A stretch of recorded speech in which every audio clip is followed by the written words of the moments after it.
دیار هاشم مالو رهبر تومارا گشتی از زانکو دهوکی آشکارا کرد کل افساله 5 جرام پلان زانکو دهوکی سرورگرتنا قطابیان هاتا گهورین و مزنترین رجا قطابیان افساله هاتا ورگرتن. افساله دا پلان ما 5441 قطابی بون لیتانی کرد پشتی سکالایا و همی آماره هاتی 6120 حتی 30 قطابی هاتی نبود. کدام قناقایی که بکن دیگل 340 حتی 5 میواندار جمعه. یعنی بشوی که گشتی 6000 حتی 6500 قطابی القناقایی که دیدامی. دیار هاشم مالو رهبر تومارا گشتی زانکو دهوکی اوجی آشکارا کرد که با جرایی که افساله پترج 4000 قطابیان دابازین و جهگورین جهت خو انجام داینه. بله هر سال دا 4000 حتی 5000 قطابیان موارد گرفتن.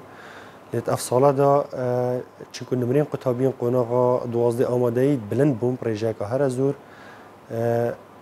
5 پلان هات یا زیاده کردنش 15 4 حتی 30 هینه بو خاطر هنده قطابی پتر بینور گرد. جهگورین و دابازین افساله دا پروژه زی هر زور بوه یعنی ما توقع هنده نت کرده 4100 حتی 4200 قطابیان جهگورین کرینه بو هنده بوه دیاره و 5 هل بجارت نت خوید زانکولاینی گلک هزار کرن تدانه هات یکره بو پرکرنا وانه. رهبر تومارا گشتی لزانکو دهوکی پریکا خانی نیوس داخازک جیجه قطابیان کرو گود. داخازش همی قطابیات کن زانکو دهوکی لینک که هی آنلاین وقت دوسیه قطابی بیت تومار کردن. اش بو هنده بو ناسنامه قطابی بیت درست کردن.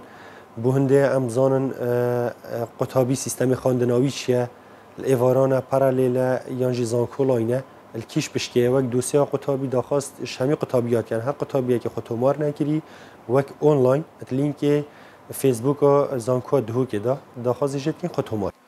زانکو دهوک پترج 40 کلیجا و 71 بشکاب خوفت گریتو بو افساله پترج 6000 قطابیان لقناقا ایکی هاتینا ورگرتن.